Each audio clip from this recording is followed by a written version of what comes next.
কথা বলতেই হবে, হুঙ্কার দিতেই হবে বাজান গো আমার সোনা বাবাজিরাও। আল্লাহ রাব্বুল আলামিন বলেন ৭১ নম্বর আয়াতে সূরা বনী ইসরাঈল বললেন, তোমাদের নেতাগিরি কথা কোরআনুল কারীমেও আছে, হাদিসেও আছে না নাই? অবশ্যই। তাই আল্লাহ রাব্বুল আলামিন বলেন, ইয়াউমা নাদউ কুল্লা উনাসিম বিইমামিহিম ফামান উতিয়া কিতাবাহু বিয়ামিনিহি ফাউলাই ইকরাউনা কিতাবাহুম ওয়ালা ইউযলামুনা ফাতিলা। আল্লাহু আকবার। আল্লাহ রাব্বুল আলামিন কিয়ামতের দিন ডাক দিবে যে তোমার আপন নেতার পেছনে দাঁড়াও, কিন্তু ওই সময় দেখা যাবে আমার বাজান গো ইমাম, অনেক কিছু ইমাম রয়েছে, কিছু গোলালু কিছু ইমাম রয়েছে না, কথা বলেন ঠিক কিনা?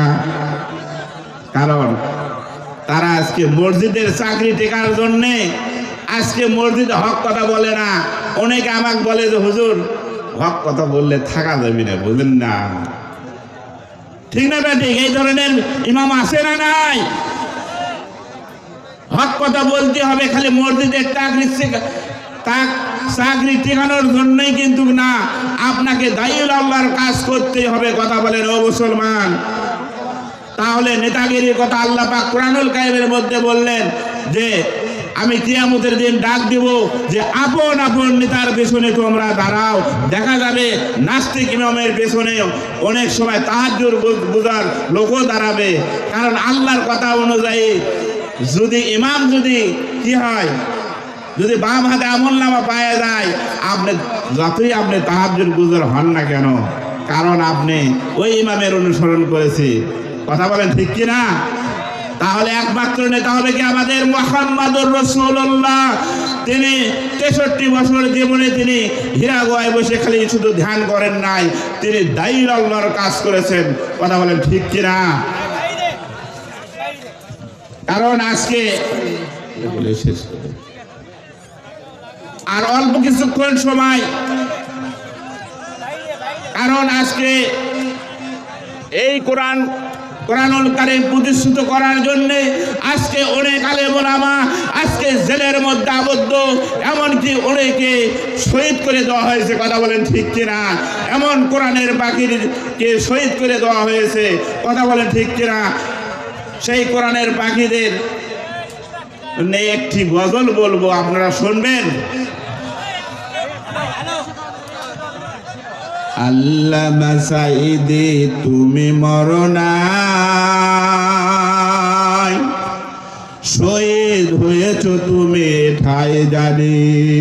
ঠিক না?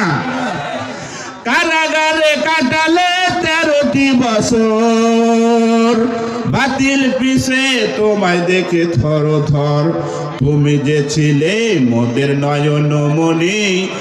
আল্লামা সাঈদী তুমি মরণে, শহীদ হয়েছ তুমি এঠাই জানি।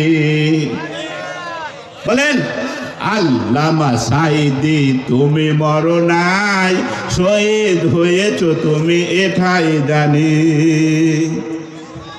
তুমি যে ছিলে মোদের নয়নমণি, তাই তো তোমার আমি প্রতিদিনই ভাবি।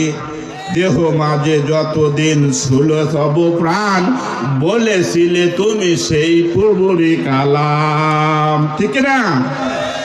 দেখা তো আর হবে না এই জীবনে, দেখা হবে জান্নাতে ফুল বাগানে। এই ফরিয়াদ কবুল করো আল্লাহ তুমি। আল্লামা সাঈদী তুমি মরণি, শহীদ হয়েছ তুমি এঠাই জানি। কারাগারে কাটালে 13টি বছর, বাতিল পিছে তোমায় দেখে থর থর, তুমি যে ছিলে নয়নমণি। আল্লাহ বাঁচাইতে তুমি মরণে শহীদ হয়েছ তুমি এঠাই জানে। জোরে কোন আমিন। আল্লাহ পাক শহীদের মর্যাদা দান করুক, সবাই বলেন আমিন। আল্লাহ পাক সবাইকে শহীদের মর্যাদা দান করুক এবং আল্লাহ রসুলের পথে ইত্তেবা অনুসরণ। আল্লাহ বললেন আমাকে যদি তোমরা পাইতে চাও তাহলে আমার হাবিবকে তোমরা অনুসরণ করে যদি করে আসতে পারো তাহলে তোমাদের জন্য জান্নাতিন তাজরি মিন তাহতিহাল আনহার রেডি আছে। নবীজি তোমার উম্মতে মুহাম্মাদীকে জানিয়ে দাও তাদের কোনো টেনশন নাই। আমরা আল্লাহ রসুলের দল করতে রাজি আছি তো? কে রাজি আছি? দু হাত তুলে আল্লাহকে দেখা। নারায়ে তাকবীর, নারায়ে তাকবীর। তোমার নেতা আমার নেতা, আল কোরআনের আলো সারা বিশ্বে জালো,